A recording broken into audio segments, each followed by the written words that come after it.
Hey everyone, what is up? And welcome back to another episode of the Lifestyle Lifter Show. I hope everyone is having a great week so far.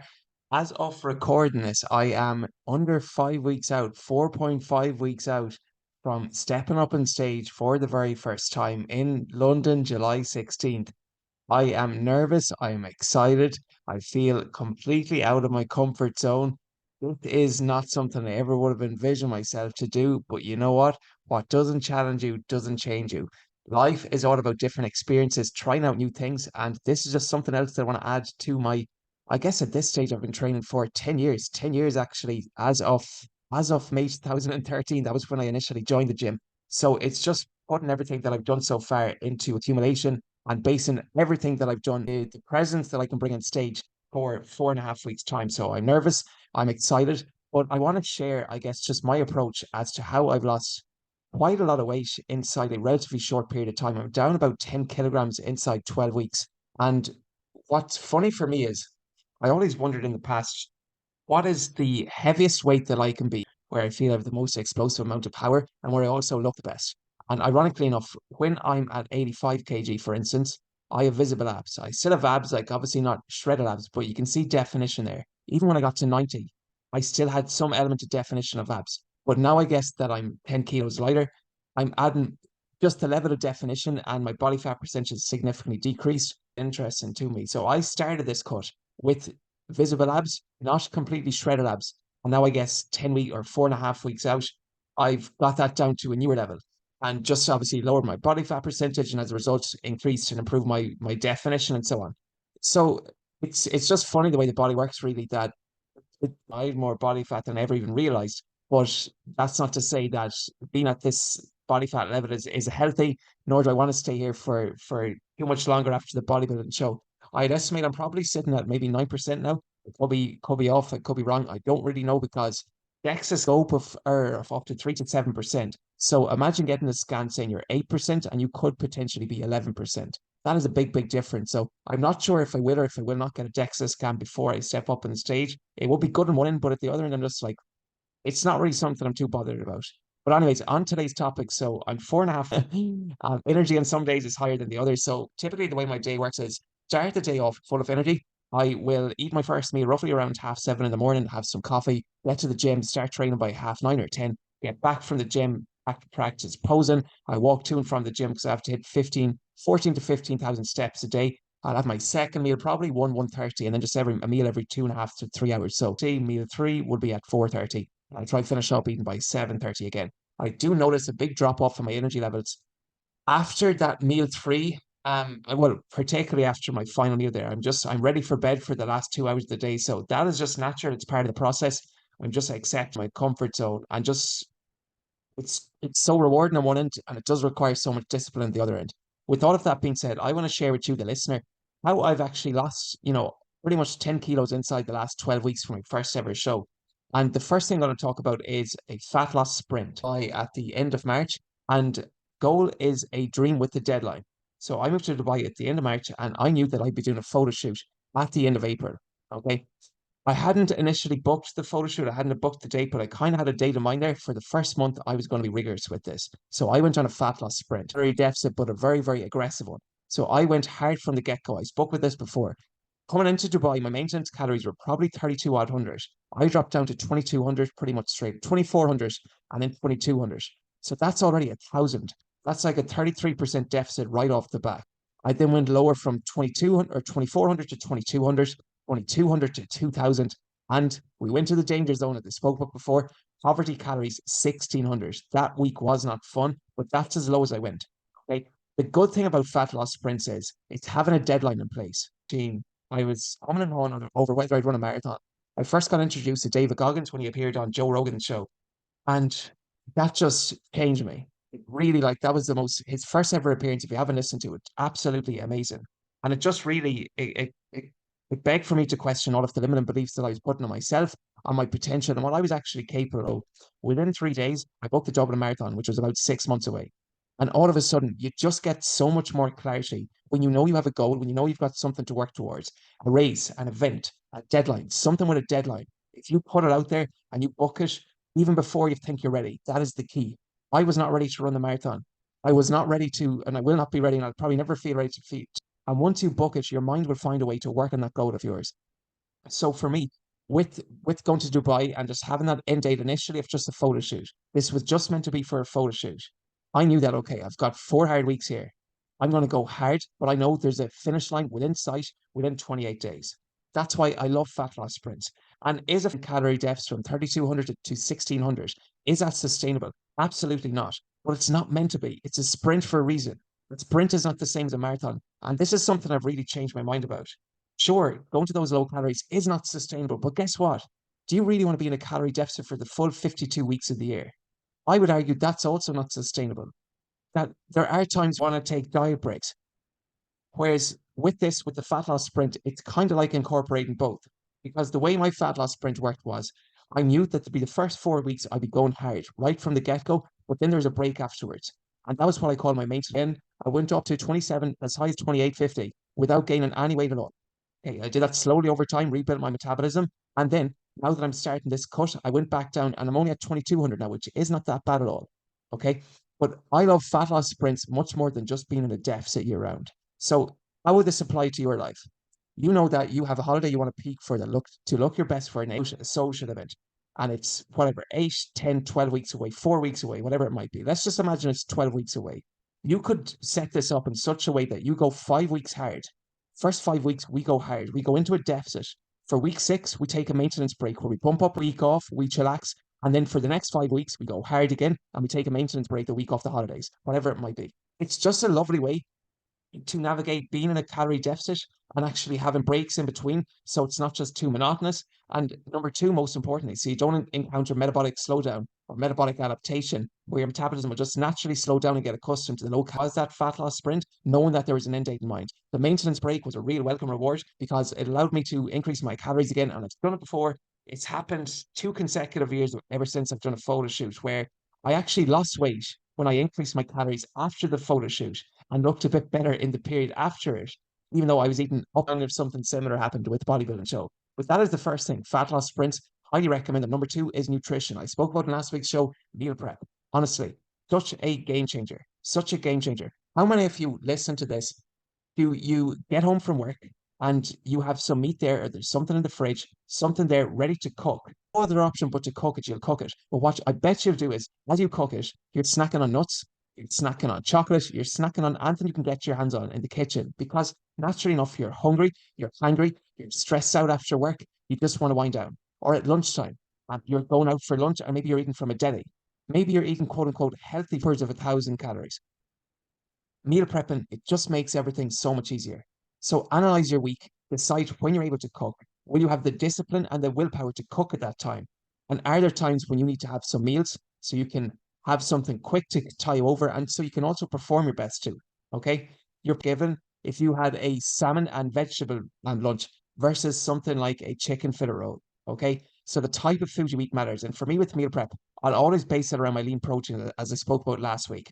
Something I've been lacking on my diet before is fats. I typically do places. I don't eat much peanut butter because I find it hard to stop once I start eating it. I don't use coconut. I don't eat avocados often. So I don't actually get a whole lot of healthy fats. So for me, for my meal prep, I need some sort of healthy fat. So I've opted for salmon and lean beef. I've removed the salmon since just because it's kind of higher in calories and it's a low enough volume of food or protein to take. And I've swapped that out with turkey instead. But I still have lean beef less than 5% mince or less than 5% fat, and then chicken or turkey, just lean protein in general. The deeper and the more your calories drop, you want more lean source of protein as opposed to a fattier source of protein. For example, it's hard to justify if my calories are 2,200, it's hard for me to justify eating a lamb chop that might set me back 500 calories for a small amount. Where if I could, obviously I'm still getting the same amount of protein, not getting as much fat, not getting as many calories, and I have more calories to play around with. So your protein sources do become more important the deeper you are into a cut. My favorite three at the moment in terms of just meat are chicken or turkey, lean steak, mince, and then I really like cod as well. Cod is a great one too. So prep around fiber, as I said last week. I am the laziest cook ever. I want things done as quickly as possible. That is why I get chicken. I got chicken mince in Dubai. I'm getting turkey mince here back in Dublin. Why am I doing this? Because it does not require me to do something which I freaking hate. I bet you're the same. chop up raw meat. I just do not enjoy it. It takes time, it takes effort, something which for me, and it's easier to just fire in the pan. Okay. So that's my protein for my veggies, frozen veggies, as I said, no bother at all. There's no difference between frozen and fresh. Just fresh would probably taste that bit better. But when seeing as I'm doing this as a meal prep and I'm cooking it over numerous days or having it over numerous days, I'm going to be reheating it anyway, so it's no problem at all. So, and I'll do that in the morning because I'll also cook my carbs. So as I mentioned before, protein, fiber, my carbs. Then I like to cook those fresh. You can batch cook your rice, something I might look into doing. But because I'm only having 50 grams a day, it doesn't equate to a lot of batch cooking. So I'll cook. It's been an absolute game changer. So I'm having 4 meals a day, three of which are meat and veg based with some carbs there. And the only meal that I have to cook is my protein oats, my post workout protein oats, and that literally takes 7 minutes, I'd say, all in all. Okay, all I do is I'm 75 grams of oats. That's what I'm down to at the moment. I've got my protein shake. I have it in the fridge overnight. I often find you leave your oats in the fridge overnight, it just cooks better the next day. It's a nicer consistency. The oats soak up into the water that bit more. I'll take them out of the fridge the next day, pop them in the microwave for 5 minutes, take it out of the microwave. There's probably still a small bit of moisture there. So what I'll do is I'll get 100% cacao powder, spread on top of the oats, put them back in the microwave for another 2 minutes. Now the blueberries are kind of melted. My chocolate cacao powder, it's kind of melted in it. I'll take it out of the microwave again. If it needs a tiny bit of hot water just to add a bit more moisture, I'll add that. And then I'll get it one square, 10 grams of dark chocolate, put the dark chocolate in on top of the oats, back in the microwave for 1 more minute. And that is my post-workout meal. Melted dark chocolate, but it tastes like dessert. I don't know how I'm able to eat such healthy, delicious foods and still be in a cut and lose this weight, but honestly, amazing. My favorite meal of the day. So that is how I worked my nutrition. Protein is really high at the moment. So it's at like 220 grams, which is probably unnecessarily high for my weight. Now I'm at 72.6, which is, yeah, it's probably a bit too extreme. But again, my goal is to maintain as much muscle mass as possible, to stay as full as possible, and to eat as much food as possible while staying within my calorie limit. That is why high protein nutrition will be drinks as well. So drinks in between meals I've found are just been a real game changer. Okay, so I'll have a cup of green tea in the morning with my breakfast. I'll have a coffee before the gym. Post workout, then I might have a decaf coffee. And then in between when I'm working, 7 Up free. It's sweet to look forward to. And then there's things like my body. I'm still tracking that. I'm measuring all of it out. But it's good to have these condiments in between meals just to keep you that bit fuller for longer.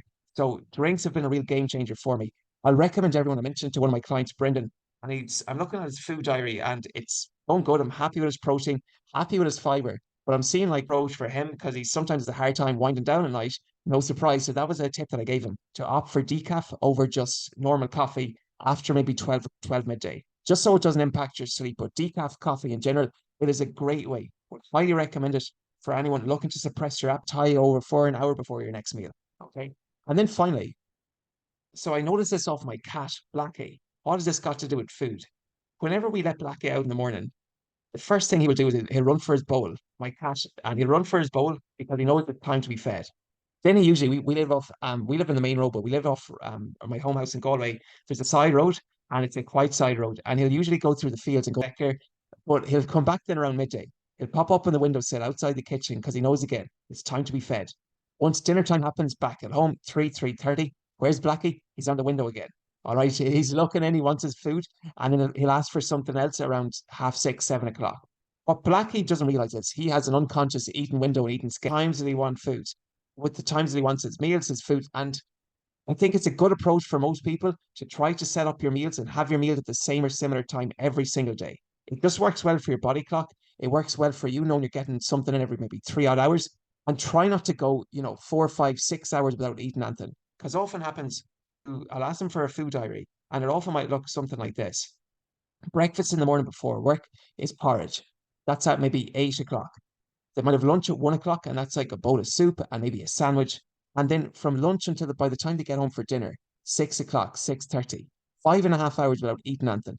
And naturally enough, then they've gone from eating pretty much damn all during the day to your absent, but they also eat and snack notoriously for the evening because they've underate during the day. Whereas I'm a big believer that you should try to balance your meals out accordingly. So, for instance, if you are having 160 grams of protein a day, try to get 4 servings of 40 grams in 4 meals. It will just help satiate you more throughout the day. And try to keep the same or similar number of good digestion for your breakdown. Maybe your post-workout meal might be that bit bigger, but in general, try to have an even balance of your calories across your meals every single day. It's just really going to help with your fullness signal. And I know for a lot of people listening, you probably eat light in the morning and eat heavy in the evening. But I would challenge you, eat a bigger breakfast and eat a bigger lunch and note what happens to that evening snack. Are you tempted off bar of chocolate, protein bar, and a protein yogurt on top of nuts and everything else you're snacking on? Do you need that if you have a bigger breakfast, a bigger lunch, balanced dinner, and a healthy snack in between? My guess is you will not be going for the biscuit tin for those treats in the evening if you manage your earlier parts of the day that bit better. Next meal after my gym workout, it'll be 1:30, then typically 4:30, and around 6:30 or 7. In and around that, that'll be my meal timing, and I found that really helped. Okay. But then the last thing, so obviously with my training, and I spoke with this before, I'm a big fan of hybrid training. Hybrid training is kind of like you're doing a combination of heavier lifting or some of the power lifting. So I'm doing some of the bit more leaning towards that now with more pump work, but I also still want to maintain my cardio base too. So it's kind of like you're being a jack of all trades, but a master of none. But something that I've been a big fan of over the years. I never want to be just the guy that's able to lift heavy, but is not able to run a 10K. I also don't want to be the guy that's able to run a 10K, but looks like a weakling in the gym. I don't want to be the bodybuilder who climbs the stairs. I just want to be fit. I want to be healthy. I want to be in this game. I want to be the fittest man in the grave whenever I die. Okay. I want to be doing this for not the next year, not the next decade, for the rest of my life.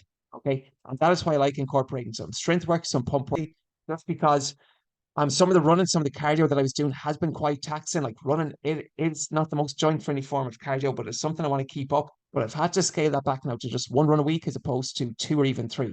I do one probably 6K, I would say, just going to get the steps in. On my other cardio days, so I do two kind of cardio days. One is a steady state, 5 or 6K run. The other is high intensity for 15 minutes. It's treadmill sprints at higher speed. And that's like 15 seconds on, 45 seconds off. But then for my third cardio session, which I would have done over in Dubai, it was more like anaerobic condition where it's like 40 seconds up the lactic acid in the legs. I have removed that just simply because I'm not able to recover from it as much on 2,200 calories at the moment. Just recovery just come into play here. And this is where I've had to revamp my training. So my current training split is push pull legs. I'm running that twice, but I've had to remove from my leg session with mince physio, so your legs actually aren't assessed. Not that I'm going to stop training legs, but it's really just your calves. And then the big thing they're looking for is a broad back, so broad lats, a thin waist, and then just nice kind of defined delts. Okay, so I got to prioritize my upper body more. So my training has reflected that. But still, I'm doing 2 leg sessions a week, but for fourth session for my upper body. I have removed barbell back squats for the next few weeks just because they're very, very fantastic move, fantastic movement, but I just find I cannot recover fully from them, and it just takes away from the rest of my training week almost. I'm gassed if I do them anymore on a Monday, and I just can't afford that with time now being of the essence. So I have removed barbell back squats. I've replaced them with pendulum squats, which are still quite taxing, still really difficult. Just the load is more controlled and it's not as technical, that's all. But that's the big question on a Monday. On Tuesday, I'll do my pull. Wednesday, I will do push. Thursday, it's back to legs. Friday, it's back to pull. Saturday, it's kind of like a bit of a recovery session. And then Sunday, I'm back to push again.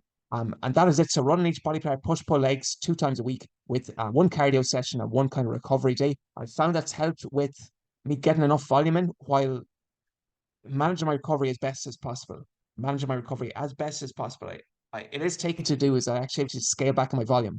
And for instance, now with legs, I'm not doing any more than 3 working sets. I did 4 sets last week in deadlifts, but typically I'm just doing no more than 3, which would be the minimum effective dose. Enough for me to get a training stimulus, but I want to activate without annihilating because even yesterday on the treadmill, I go faster, but I was just looking at my heart rate as it was getting higher and higher. I just cannot afford that. It would feel good in the moment, it would feel good now, but I'd be regretting it later on in the week. So it's kind of hard as someone who likes to push, push, push. I really have to get that fine balance with my training that I'm training hard enough that, I'm still tearing down the muscle fiber, but not too hard that it's going to impact my muscle. I just want to maintain muscle. And for me to maintain muscle, I have to train within 2 reps of reserve and just keep my intensity at roughly an 8 out of 10. So that's how I've been working my training hybrid, push pull legs still. So I'm still doing running, just not as much of it. I'm still lifting, I'm doing deadlifts, I'm still doing chin-ups, all of those compound lifts, and I'm doing more pump work now. So like machine work, which is something I wouldn't have done a whole lot of before, but it's good just for isolating and targeting specific muscles, which I need to bring up. Steps in, so it's 105,000. She set me just 14,000, but I'm already at 15, and I try to keep it that way. Simple way for me is I walk to and from the gym, and by the time I finish my gym workout, I'll always aim to have 10K at least in. So it's just nice and refreshing knowing that it's just after midday, and I've already got a workout in, I've already hit my 10K steps. For anyone out there who finds it hard to get your steps in, big thing I would recommend is microdosing it throughout the day. So you might go for a morning walk, like just 10 minutes to work. After every single meal, go for a 5 or 10 minute walk. On your lunch break at work, first thing in the morning, after dinner in the evening, Not only is this good for getting your steps up, it's also very good for your digestion too, which is why I do it anyways. I'll always try to go for a walk after every meal, even if it's just 5 minutes. It will help, and studies just show this. It will help with you actually digesting and breaking down the food. So, and then finally, the last thing that's really helped me is I've hired a coach, and it's accountability. Honestly, biggest game changer for me is just having some element of accountability. I never realized the importance of it until I really got into this, until I hired my first. I was actually a business coach back over 3 years ago now. And just the power of checking in with someone, because you don't know what you don't know. And sometimes you can be your own worst enemy. You can get in your own head, and you're in the right path, that you are doing things right. And it just gives you that bit more confidence, knowing that what you're doing is working, but you've also someone there to reach out to, which is what I'm currently doing with my coach. So I have a lot of kind of coaches that I'm bouncing off and feeding off, but I've one main coach that I've hired. Tony McAlevey is his name. And it's just good that I've someone to check in with, someone to send physique pictures of around my peak week coming up in a few weeks' time. Any questions I have around my calories or my macros, it's all there guided out, laid out for me, which is fantastic. I'm also, Rob Lipson has helped me out a small bit as well with this, because he's just been recently doing a cut. So he's given me some good tips and feedback there, which is awesome. Ryan Kane, he's one of my mentors, my business mentors at the moment. But again, it's good to have that perspective and accountability from people who've done it, who have the skin in the game. But my main coach is Tony McAlevey for this, and I'm excited to see what shape I can bring up on stage inside the next 4.5 weeks. But just having someone to check in with, filling out my accountability form, looking at my data there, it is so, so beneficial for keeping in progress. So that, and then as well, because I'm in this game, because I'm really dived into the bodybuilding now, I'm watching YouTube series. And this is important because, if you want to achieve something that is outside of the norm, chances are a lot of the people that you're surrounding yourself with probably will not understand you. So it can be hard sometimes to actually find like-minded people who understand the journey you're on and who will support you. But that's where YouTube videos, shout out to another Irish coach, Shane Story. He's got a great YouTube series on from powerlifting to bodybuilding. And it's like 50 episodes. So I'm watching like 2 or 3 of those a day. And it's really good just to, again, to understand I'm not the only one feeling this way. This is how he was feeling 4.5, 5 weeks, exact same thing. So it's reassuring to me to know that I'm not the only one who's feeling this way. It's normal to feel this way when you're in a calorie deficit. There is going to be some element of hunger. Your energy levels will naturally drop with the reduced calories, but it's all part of the process. And just one thing on this, I'm not going to tell myself I'll be happy when I step on stage. I've made that mistake before. And then when you step on stage, you're like, is this all it is? What's next? What's next after the marathon? Embrace the process and take in every single moment. Take in every single moment. The research does show that achieving the goal doesn't actually yield the most amount of happiness. It's the journey that got you there. That's what you're going to reflect back on. What journey are you on in the moment? Are you working towards that? Don't set yourself up for failure by always telling yourself you'll be happy when you get the body you want, you meet the partner you want, you make the money you want, you have the house you want. It's about the journey. It's about the path to getting there. That's where the real reward is. And that's what I'm really trying to embrace and just take in. Because I don't know, but it could be my last time. That's why I want to just try to embrace it and not put my happiness on hold and just enjoy every single moment. All right. So that is my process. That is how I've lost over 10 kilos inside the last 12 weeks. So everything from fat loss sprints to meal prep in between, to meal timing, to the type of training and cardio that I'm doing, to having accountability and to having coaching. So that is all for this week's episode. That is a wrap. I hope you got value from the show. If you did, the only thing I will ask is please leave a 5-star review and or leave a rating. Honestly, I do not run ads to the show. It is guys like you. Leave a 5-star review. You can do it while you're listening. It only takes 2 seconds, but it's really greatly appreciated. If you are interested in any freebies, I will post freebies in the show notes for a 7-day fat loss accelerator. If you want to get off to a fat loss sprint and get that off to a start, we've also got some nice rest training program too. I'll post the links in the show notes. If you want one-to-one customized coaching and you want all of this accountability laid out for you and you want to drop some stubborn fat or you're skinny fat or you just have some body fat you want to get rid of, coming up to the summer months or this time of year, I'll post, you can just send me a message on Instagram. I'm at Mac Lifestyle Fitness. Post a link to my IG in the show notes. Definitely hit me up there. Even just follow me, follow my content if you find it helpful. And until next week, I hope everyone has an amazing week. And I hope you enjoyed this week's episode of